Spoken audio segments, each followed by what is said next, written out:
What's up, YouTube? Lone Star Trucker here. We're headed down to Fort Worth, Texas tonight. It's late. What time is it, Enrique? I don't know. It's like 5 o'clock, 6 o'clock, or something like that. It's about 6, but the sun's still up. Oh, the sun's barely up, bro. We're headed down to Fort Worth, Texas. Got a load of hand soap. Just reset in El Paso. Hopefully we can roll into Fort Worth tonight. We got delivered in the morning at 9 a.m. So let's see if we can get in there a little bit earlier. But that is what we are doing right now.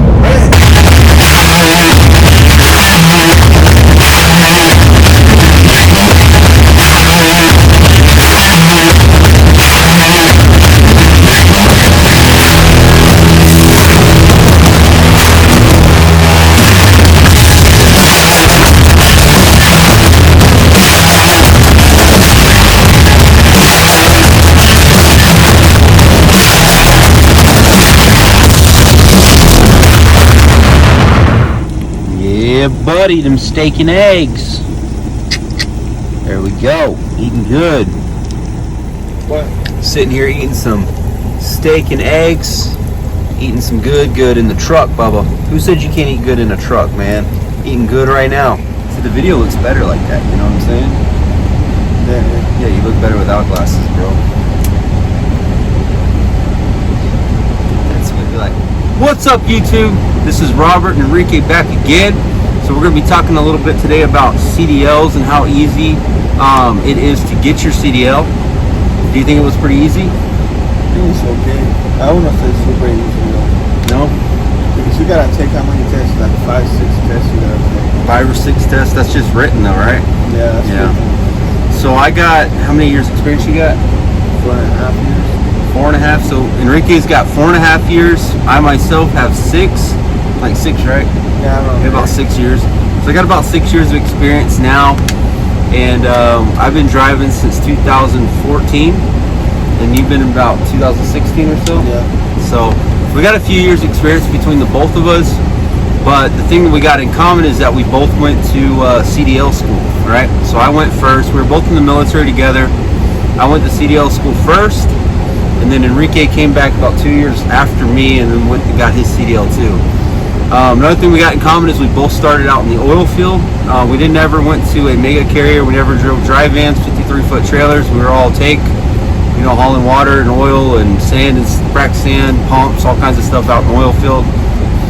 We did that for a long time and then got into OTR, did that for a little bit. I actually do real estate also. So I'm a licensed real estate agent in Texas. And then I am also driving a truck full-time, doing real estate full-time. So my plate is pretty full. But today we're going to talk about getting your CDL license, doing all the schooling. And, people say it's always hard and it's difficult to do all that. But I feel that, it really wasn't hard for both of us to get our CDLs. So we're going to be talking a little bit about that. Kind of giving you guys some pointers, things to expect when you do go for your CDL, whether you're going to pay for it out of pocket, whether you're going to set up a payment plan with the school, or you're actually going to go to one of those mega carriers that actually they'll pay for it. They'll pay for it for you, but you got to sign like a 12-month contract with them. All right, so we'll go ahead and get into all that.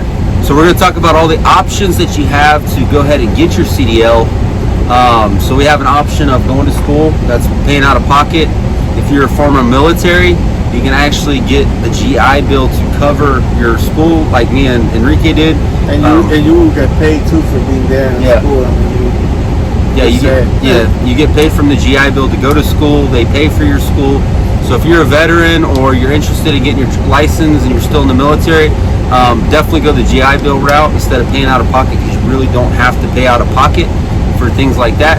Another route you can go to is just paying out of pocket, so paying money, your own money, to go to school, and that's about $5,000.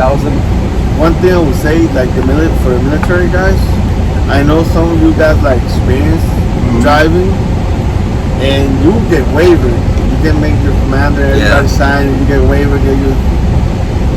Don't do that. Just go to school, because it's completely different than people that drove on the like you 88 mics that were in the Army. You guys have experience driving big trucks and stuff, but like I said, these trucks are a lot different than the military trucks.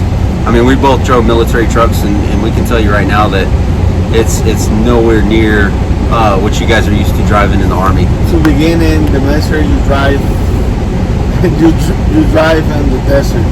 Yeah, you're driving tank roads and stuff like that. It's way different out here. All the maneuvers are different. Even you drove in Iraq, Afghanistan, whatever, it's completely different. Yeah. We drove in Afghanistan and nothing to be like it's completely different. Yeah. So you don't want to do that. But yeah, just go ahead and go through your school. Go through all the classes they give you, because they give good classes on hours of service. They give you classes on logbooks, how that all works.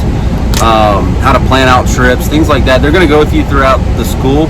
So I know a lot of guys will say like, oh, you should get your permit before you go to school, but I would definitely try to stick to going to their classes through that first week, because you do learn a lot. You get a lot of training on like the logbooks, the hours of service, things that you need to know out here in the pre-trips, things like that. You have to know that. So I definitely recommend just go ahead and go through the first week of the classes. It's even some serious stuff there, like if your truck is from this year to that year, you did this many lights. It's serious stuff like that you learn in school. Yeah, you learn a lot in school, man. But that's just one route we took. We did GI Bill. The other route is paying out of pocket. I know our school would set up a payment plan with you, so you pay them, like I think it's like they do some kind with a lender, and then you can pay them like that. I really don't know much about that because I never did it. Another option that's available to people that are looking to get their CDLs is you can go to these mega carriers like CR England, Swift Transportation, Stevens, CRST, Sea Valley Transport if you're out west. You can go to those schools and they'll go ahead and pay for your school, pay for you to get your license. But then what they don't tell you, or they'll stipulate it once you go there, is that you pretty much signed a 12-month contract with them, and you have to give them at least 12 months of driving, and you're getting paid like crap, man, like 30 cents a mile. Like it's ridiculous how cheap they pay you. And you gotta do that 12 months or 9 months or whatever contract they make you sign. And if you quit before then you owe them money. So you're gonna owe that lender that they borrowed the money for you to go to school. You're gonna end up having to pay that money back to them. All right, so what it was like in truck driving school, what about my experience? So my experience basically, so I had the GI Bill paid for the schooling. I think the school was 5 or 6 weeks or something like that. I think it was 5 weeks. About 5 weeks for me. Yeah, so the first week they're gonna take you through the class portion of it. So you're gonna learn about hours of service, you're gonna learn about logbooks, trip planning, how to plan out your trips, your fuel stops, things like that. Teach you maps a little bit. Yeah, a little bit about how to read an atlas. What else? I mean, just a bunch of stuff. And then they also prepare you for your state test, your written test that you take at the DMV. And then by the end of that week and into the second week, you guys are all going to go ahead and take all your tests to go ahead and get all your permit for your CDL permit.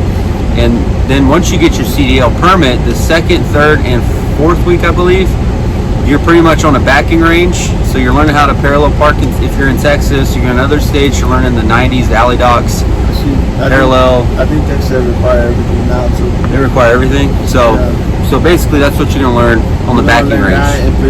Yeah, so you're going to learn how to back up. Then they take you out on the road, teach you how to drive. I think it's still double clutch. Yes. It's still double clutch. Yeah, so everybody's learn how to double clutch, which is different. Once you get out to a company, once you have a CDL, that kind of freaking goes out the window, bro. You'll never use it. Like, to be honest with you, I don't even think I remember how to double clutch. Yeah, you'll be floating on that clutch.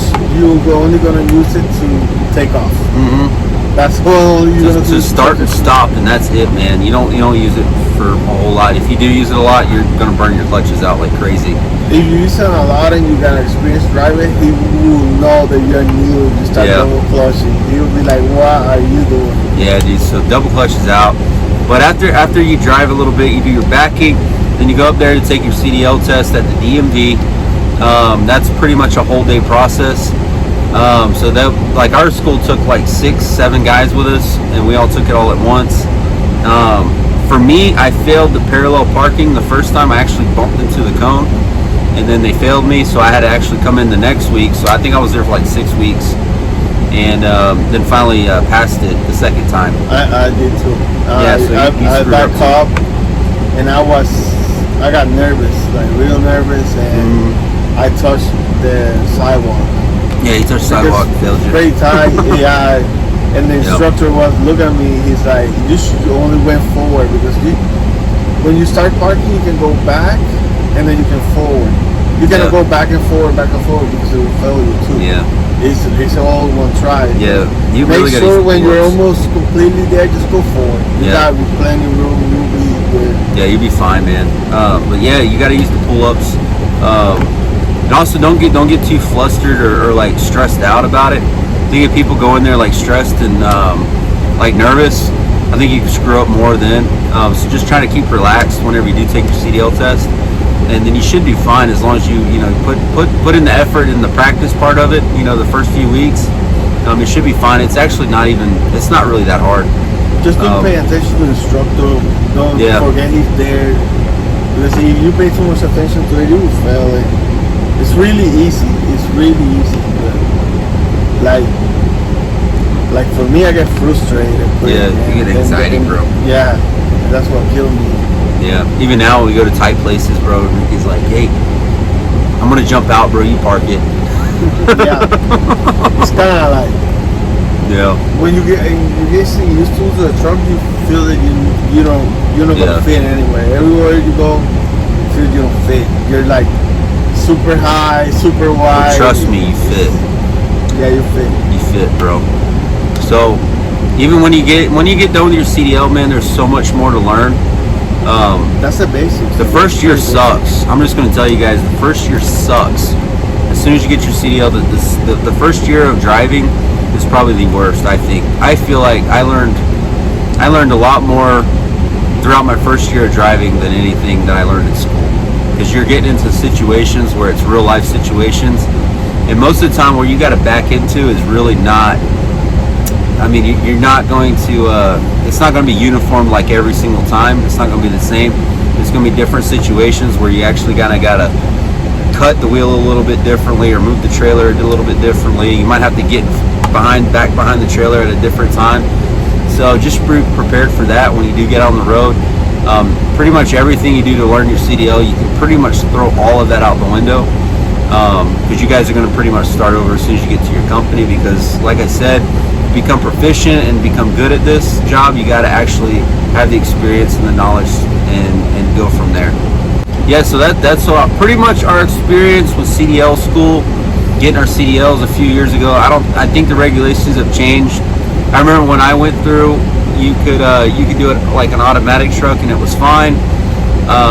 But now I think they put a restriction on your license or something stupid like that. I don't know if it's every state. I don't know if it's every state, but I hear in some states that if you drive automatic, you can only drive automatics. Yeah, so we apologize for that.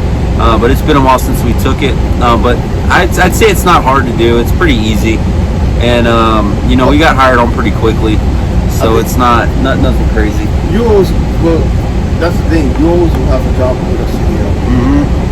Anybody will hire you. Maybe you start like not earning that much money, but eventually you get paid better. Yeah, you get paid better. It's good. It's good. Like when I was starting Wolfwood, I was making like $4,000 a week, $5,000 a week, every single week, man. It was totally worth having a CDL, man. That was the oil field. That was oil field driving though, but over the road's a little bit different. The first year, I think they said if you work for like over the road or if you're thinking about doing OTR, you're gonna make pretty much crap. I'm just gonna tell you that right now. After your first year, things start opening up more. They start paying you a little bit more. Companies, if you have 2 years experience, you can pretty much go anywhere. It's the same with vacations. Yeah. Like I think the first year they give you like a week, then they give you 2 weeks. Some companies give you up to 3 weeks of vacation. Yeah.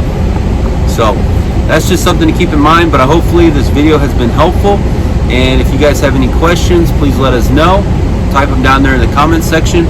And if you guys don't mind, please like this video, subscribe to our channel, hit that bell notification so you guys get notified every single time that we post a video.